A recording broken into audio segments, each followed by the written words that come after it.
We continue with ARCANUM 2, the VEiLED iSiS, otherwise known as the High Priestess. Just as the magician is the active principle of balance, of above and below, the VEiLED iSiS is the receptive principle of the same game of balance. She is the one who holds space for the balance within, fecundating thought with spirit, and purifying all concepts before they are able to become manifestations in the material realm. She reveals that the forces of polarity around us are but a reflection of the dual forces within. Hence her place as the second arcanum within the sequence. The VEiLED iSiS teaches us that if we wish to effectively manifest a reality in the image of our desires, we must first look within and examine those desires. Are your desires in alignment with nature? Are they justified by cosmic law? Or do they carry subconscious guilt or shame? When our desires are not aligned with the highest intentions for life, some part of our awareness will be occupied by feelings that do not serve us in any way other than to limit us until we are finally ready to see the whole truth. These feelings are essentially there to protect us from progressing in life without having attained the necessary knowledge yet to thrive. Consciousness is such an intelligent design. It's set up so that we must stay with a lesson until we learn it, so that we may move forward only when we are truly ready. This may not seem true when we find ourselves in a challenging situation. Why did the universe put me in this position if I was not ready? Because you are ready. It might not seem like it to the rational mind, but the picture is much bigger than our limited human perspective leads on. This is why it is important to maintain the fool's eye perspective of the faith in the divine order of all things. Remember, the fool is not naive. It just doesn't overcomplicate with the thoughts in the mind. There is this aspect of divine blind faith, the fool's eye. This VEiLED iSiS helps us to shine a light on the hidden aspects of our subconscious. Thoughts, emotions. She takes us on a journey of inner exploration where feelings guide us to the truth. From this space, we can work on eliminating shame, guilt, by reasoning with our desires, either fortifying them through the justification of their purpose as divine or transforming them through the necessity of alignment with nature in the name of spiritual progression. When we get real with what we feel, we can authentically determine what feelings serve the highest good and apply them accordingly to our thoughts as a means of support in the process of manifestation. If we are examining our emotions with honesty, when we come across feelings that do not serve the highest good, we take advice from the VEiLED iSiS and transform that energy into something more useful. For example, if we come across feelings of anger toward another person, we may neutralize that anger with an opposite force, like forgiveness. This will help to clear the energy that has been holding us back from performing our best, from being what is right. Another way to reason with the feeling of anger, turning it into something useful, would be to ask, why are you angry? And learn from it. Why am I upset with so-and-so? Perhaps it is a quality in them which they expressed in a way that hurt me. The High Priestess, the veiled iSiS, would make the most of this information by turning anger into determination to neutralize this expression within the collective consciousness.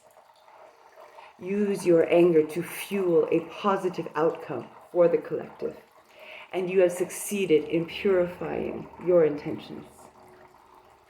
Once purified, your intentions are then granted permission to pass through the gates of the veiled iSiS and into the unveiled iSiS, so that they may be materialized in the world in a way that supports the well-being of the whole. Much of the symbolism associated with Arcanum 2 portrays the truth that reason without intuition is incomplete. Logic and intuition must be equally tempered for a point of balance to be achieved as the foundation for manifestation to take place. Once this point of inner balance is reached,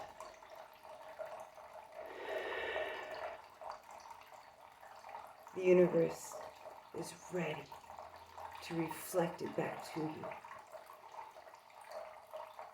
in physical form.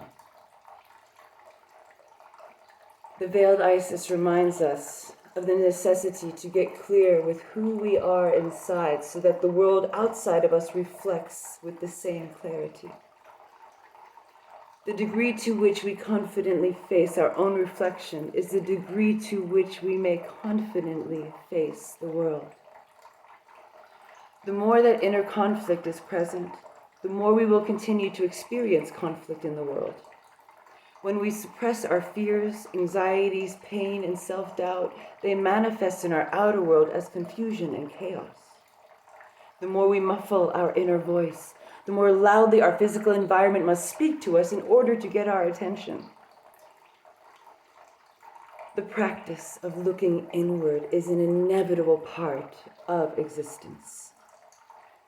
It is imperative that we frequently check in with ourselves to see what inner shadow work must be done, what deep mysteries we have yet to uncover. The pain is a necessary inconvenience to rediscover a new perspective, the silver lining in every challenge, the way to transform these energies. This is your sovereign superpower, this choice, the ability to set you free from all and align completely with divinity.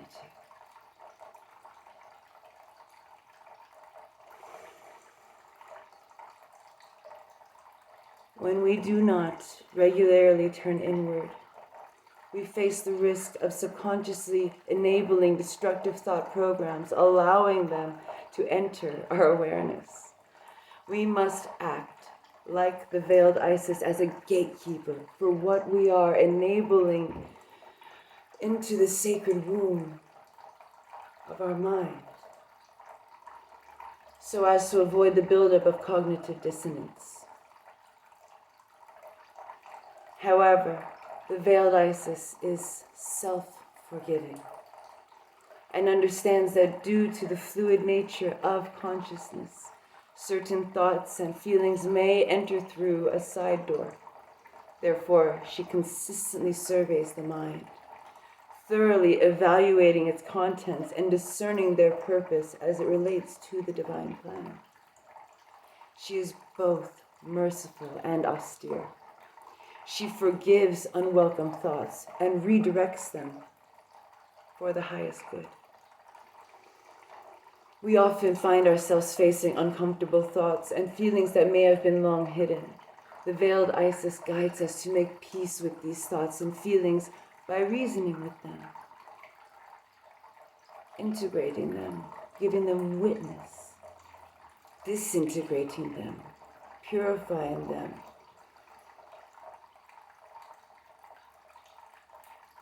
understanding why they are formed in the first place, and then transforming them into energy that may be used for the greater good.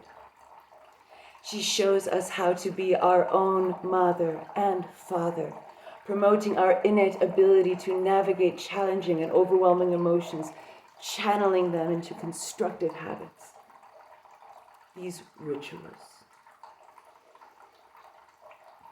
The Hebrew letter Bet is associated with the veiled iSiS, as it holds the number value of 2.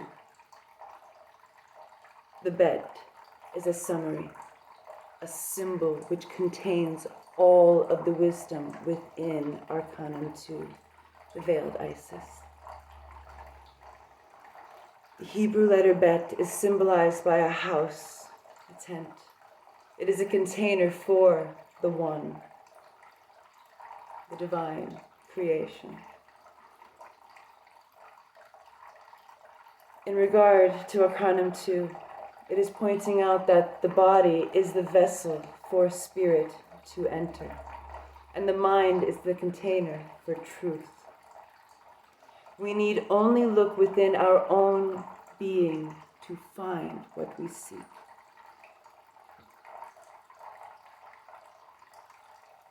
Now, we have solidified a relationship with the veiled iSiS inside. Simultaneously, we have secured the realizations that all things begin within. We must look inside of ourselves to find the truth as it wishes to be acknowledged, refined, and expressed. As within, so without, with and within. We must be accepting of the truth that in order for balance to be actualized in the material world, balance must be first acquired internally. If there is an outer limitation, we must seek the inner limitation to transcend it. Our inner light, as it is connected to ARCANUM 2, is always present and available to assist in the pursuit of proper inward assessment and attunement. This inherent wisdom is eager to support us in identifying any imbalances within ourselves so that we may heal them and, by universal law, heal all associated expressions across time and space.